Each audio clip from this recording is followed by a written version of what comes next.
말씀은 사도행전 28장 1절부터 15절입니다. 우리가 구조된 후에 안적 그 숨은 멜리데라 하더라.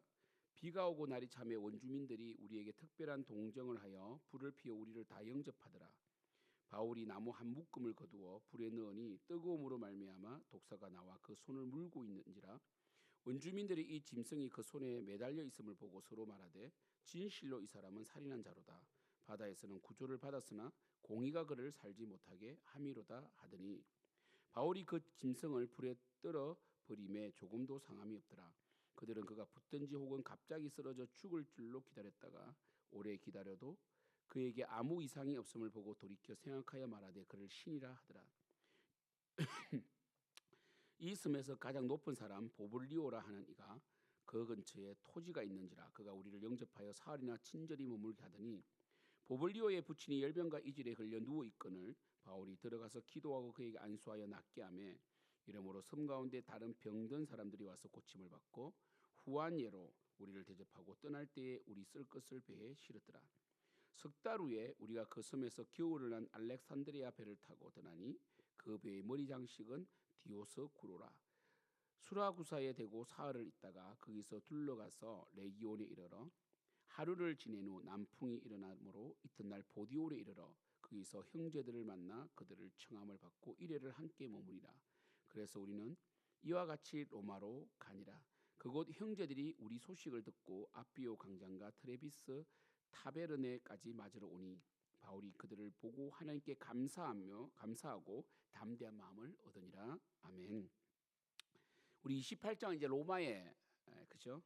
마침내 이와 같이 로마에 가는 사건이라서 제가 제목을 멜리데스에 초점을 맞출까 아니면 하나님의 그 은혜와 하나님의 축복 가운데 마침내 하나님의 그 경륜과 섭리 가운데 로마에 도착한 것을 제목을 붙일까. 그래서 멜리데도 구원하심 할까 아니면은 로마로 가니라 할까 고민했는데요.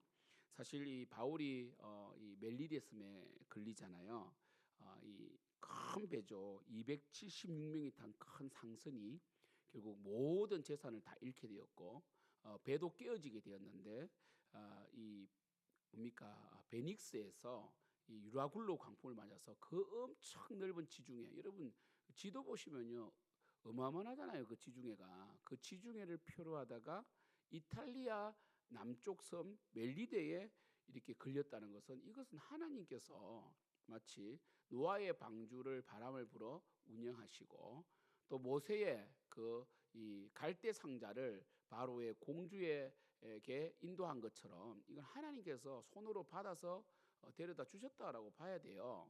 근데 이 우리 인생도 마찬가지죠. 하나님은 우리를 통하여 하나님 뜻을 이루어 가시는데 우리는 그 이 진행 과정 속에서 믿음을 가져야 되고 결국 하나님은 우리를 구원하시잖아요. 그렇죠? 근데 우리 그 과정 속에서 하나님 뜻 가운데 우리가 살려고 하고 믿음을 잃지 않고 담대하게 나가야 되는 게 참 중요한 거 아닙니까? 그렇죠?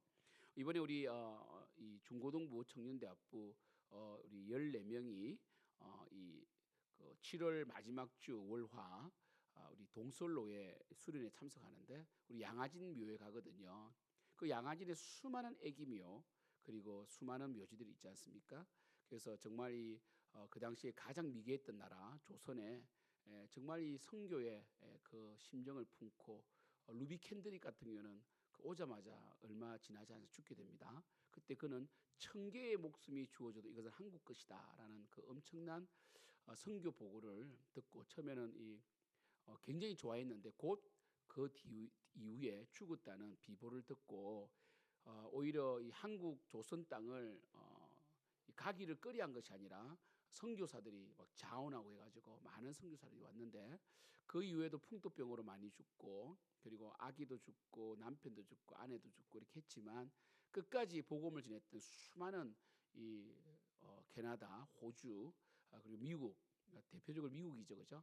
미국 남장로, 북장로 그 구세군부터 해가지고 선교사님들이 또 한국 땅에서 뼈를 묻고 양아진에 고이 묻혀 있는데 정말 그분들이 그 한평생 인생 다 의사들이 아닙니까 대부분 그죠?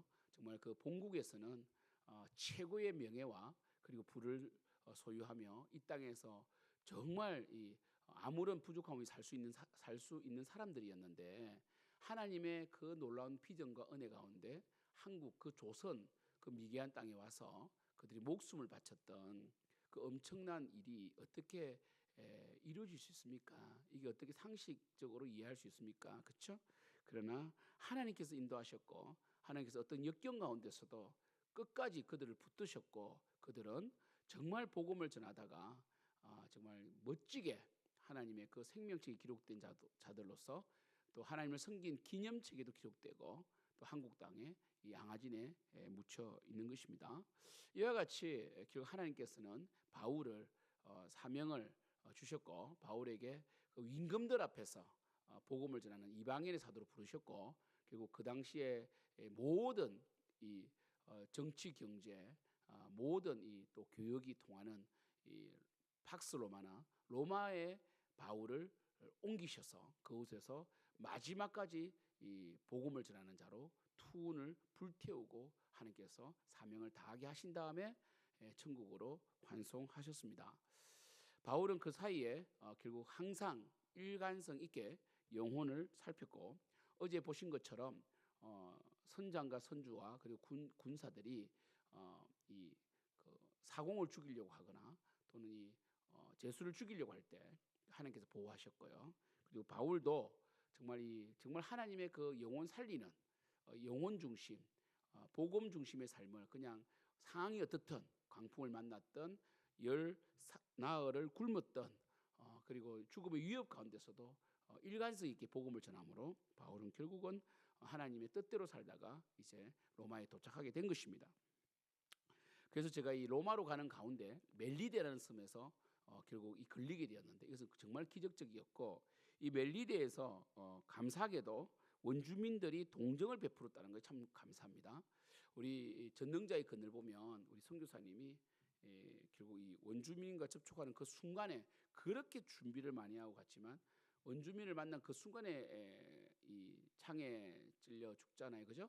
창 끝이라는 영화에 보면 그런데 이 감사하게도 하나님께서 또 멜리데 원주민들이 또 이 그 긍휼을 베풀게 해가지고 영접했는데 바울이 이제 머물러 있을 때 독사가 손을 물지 않습니까?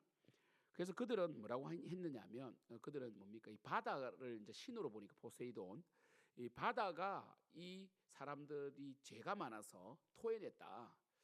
그런데 이 그나마 포세이돈이 긍휼을 베풀어서 살아났는데 이제 이 뱀에게 물렸다 독사에게 이것은 죽이기로 예정된 자가 아니냐. 결국 이렇게 되면 뭐가 됩니까? 그 모든 배 사람들의 인식 속에 결국 바울 때문에 이렇게 우리가 이 공의의 어떤 심판에 당한 것이 아닌가라고 오해될 수가 있거든요. 그 요나처럼 요나에게 모든 이 책임이 주어지는 것처럼 바울이 만약에 뱀에 물려 죽으면 이 사람 때문이었구나 이렇게 말할 수 있다고. 그럼 이 사람이 믿는 바울이 믿는 하나님도 부정될 수 있는데 정말 마치 먼지를 털듯이 뱀을 털어버렸고 조금도 상함이 없었다는 거예요.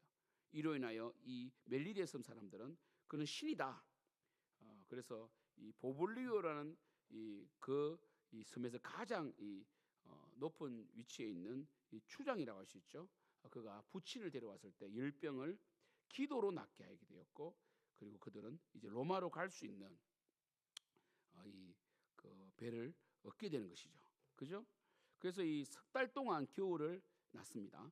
사실 그 미항에서 석 달 동안 출발하지 않았다면 바울이 처음부터 말했던 것처럼 출발하지 않았다면 안전하게 갔을 텐데 또 그들이 또 말을 듣지 않으므로 이 배가 깨어져서 다 잃게 됐는데 그때 마침 또 이 멜리데 섬을 지나가는 알렉산드리아 배를 타고 이제 이 로마로 가게 되잖아요.